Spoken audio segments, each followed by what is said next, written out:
Okay အားလုံးပဲမင်္ဂလာပါခင်ဗျာကျွန်တော်ဒီတစ်ခါပြောပြမှာကတော့ memory stick ထဲက style တွေကိုကျွန်တော်တို့ဒီ keyboard ထဲက user တွေကိုကျွန်တော်တို့ရအောင်ဘယ်လို save လဲ save လုပ်နည်းပေါ့နော် keyboard ထဲမှာ save ထားကြတယ်ပေါ့နော်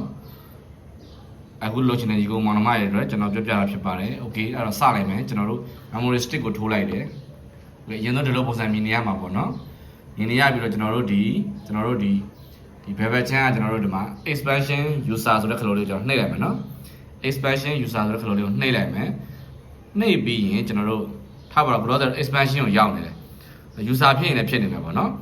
အဲ့တော့ကျွန်တော်တို့က USB ကိုရွေးရမယ်နော် USB ကနေကူးချင်တာဖြစ်တဲ့ USB ကိုရွေးမယ်ပြီးရင်ကူးချင်တဲ့ style လေးကိုတစ်ခုကိုရွေးလိုက်မယ်ပေါ့နော်ထားပါတော့ခုပေါ့နော်ထားပါတော့เนาะကျွန်တော် folder တွေအဆင့်ဆင့်ဖြစ်နေတော့เนาะထားပါတော့ကျွန်တော်ဒီ style လေးတစ်ခုကျွန်တော်ရွေးလိုက်တယ်ပေါ့เนาะ okay ဒီ style လေးကိုရွေးပြီးတဲ့အခါမှာကျွန်တော်တို့ဒီဘာနှိပ်ရမလဲဆိုတော့ဒါ USB ထဲမှာเนาะ USB ထဲ user ကိုရွှေ့မှာကူးချင်တာပေါ့အဲ့တော့ဆိုရင်ကျွန်တော်တို့ဒီမှာရွေး style ကိုရွေးမယ်ရွေးပြီးရတယ်ကျွန်တော်တို့ဒီမှာ test screen နဲ့ဒီ file ဆိုတာလေးကိုနှိပ်လိုက်မယ်เนาะဒီမှာเนาะ test screen နဲ့ file ဆိုတာလေးကိုတိုးလိုက်မယ်တိုးပြီးရင်ကျွန်တော်တို့ file file เนาะဒီမှာเนาะfile file ကိုတိုးလိုက်မယ်တိုးပြီးရင်ကျွန်တော်တို့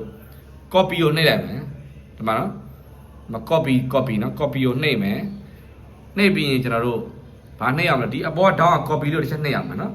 copy နော်အပေါ် down နောက်ထပ် copy တစ်ချက်နှိပ်ရမှာ copy ကိုနှစ်ချက်နှိပ်ရတယ်နော် copy နှစ်ချက်နှိပ်ပြီးတဲ့အခါမှာကျွန်တော်တို့ user ကိုနှိပ်မယ်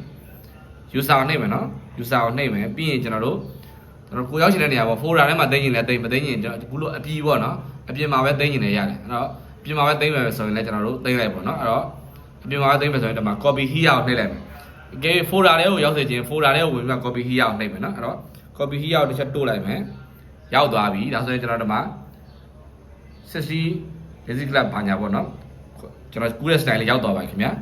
။ Okay ဒါဆိုရင်နားလိုက်မှထင်ပါတယ်နော်။ copy here copy here ပေါ့နော်။တစ်ခါသုံးခါနှိပ်ရရင်နော်။ Okay နော်။အားလုံးပဲကျမ်းမာချမ်းသာရှင်လန်းချမ်းမြေပါစေခင်ဗျာ။